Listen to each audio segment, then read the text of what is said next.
In today's video, I'm going to teach you how to send or print a profit and loss report in QuickBooks Online. Whether you're managing your own finances or helping a client with theirs, knowing how to efficiently send or print financial reports is essential in keeping everything organized and accessible. Let's dive in. First, you'll want to head over to the QuickBooks Online website and click on the Sign In button. If you're not already familiar, QuickBooks Online is a cloud-based accounting software favored by many for its user-friendly interface and comprehensive features. Once you're there, choose QuickBooks Online from the options available. Now, you will be prompted to enter your credentials. This typically includes your login email and password. After you've entered your information, click Continue to proceed. A quick tip, if you often find yourself logging into QuickBooks, it might be useful to enable two-step verification for an added layer of security.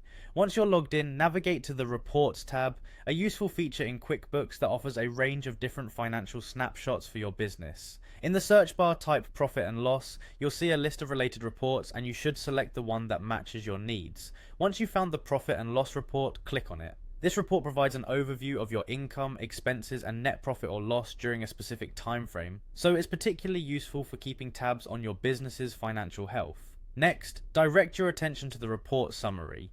Look for and click on the email icon. This icon represents one of the options to share or distribute your financial reports directly from within QuickBooks. Clicking it will bring up a dialog box with email options. Move on down the page and click the email button at the bottom. A new window will appear allowing you to specify who you'd like to receive this financial report. Enter the recipient's email address. It could be a business partner, accountant, or anyone else who needs access to this information.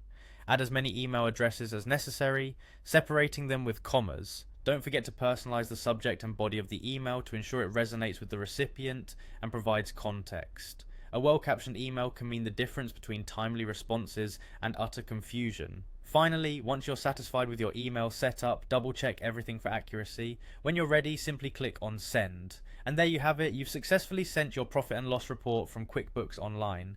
Taking a moment to review your steps can save you from potential mishaps later on. And remember, being organized with your finances can help you make more informed decisions about your business. That wraps up today's tutorial. Thank you for watching.